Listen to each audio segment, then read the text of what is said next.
We're going to close our portion of the program here with a very special presentation. You know, a cappella groups like to do instrumental music. It's so much fun to pretend that you actually are an instrumentalist when you're not. And so therefore, we are going to take the most famous Christmas classical piece of all time, and we are going to do some selections from Tchaikovsky's Nutcracker Suite. Ooh. Wait. What? Did you say Nutcracker Suite? Yes, the Nutcracker Suite. Right. The Nutcracker. As opposed to the other, yes. I have got the greatest story about the Nutcracker Suite. Seriously. It's the real story of how Tchaikovsky came up with it. It'll be, well, look, you guys are Stormfront. I'm not worthy, but it would be a really good introduction. Please. Yeah, no. Would you let me? I haven't seen you in forever. It'd just be good to hang out with you. Go ahead. Yes, this is great. All right, so here's the deal. When Tchaikovsky came up with the Nutcracker, it didn't happen one cold winter night. Actually, he thought it up during one summer he spent living on a farm in Russia. Each morning he would rise before dawn, steal down to the babbling brook that left its way along the side of the property, and listen to sounds of the morning, you know, like birds and bees and stuff. And each morning, 5 minutes after sunrise, the farmer's daughter, Lenya, would come down to the barn to feed the animals.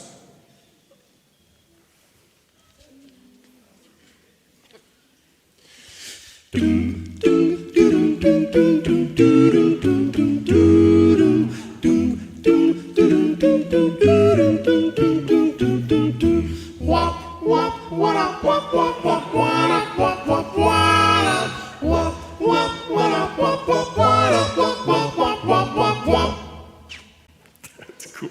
So each morning, in the midst of Lenya's feeding of the animals, this young suitor from across the valley would break the morning silence. His name was Nikolai Boris Ivan Ilyich Petrov Shoshkanovich. He went by Dwayne. So each morning, Dwayne would parade into the farmyard, showing off for the young Lenya.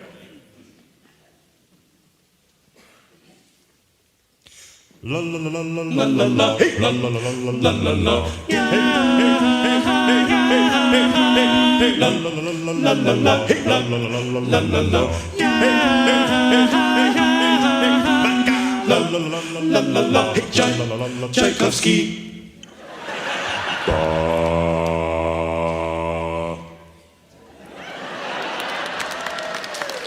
Well, on one particular morning, Lenya's father, Stanislaus, appeared just as Dwayne finished his daily routine.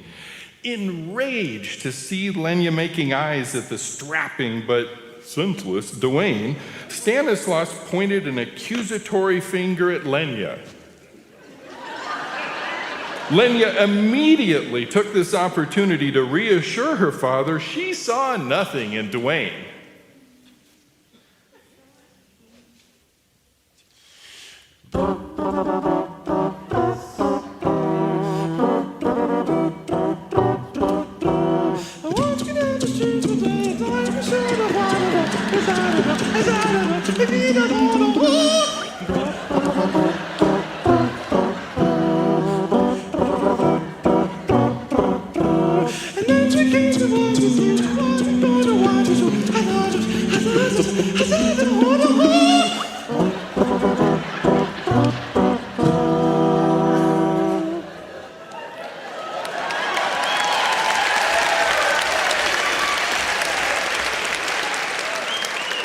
Now, reassured, Stanislaus moseys back around the corner of the barn, making his way back towards the house. As soon as her father disappears from sight, Lenya turns back to the muscular Dwayne. He's hurt by her assertion that she does not love him. She closes the distance between them, determined to prove her deep feelings for him.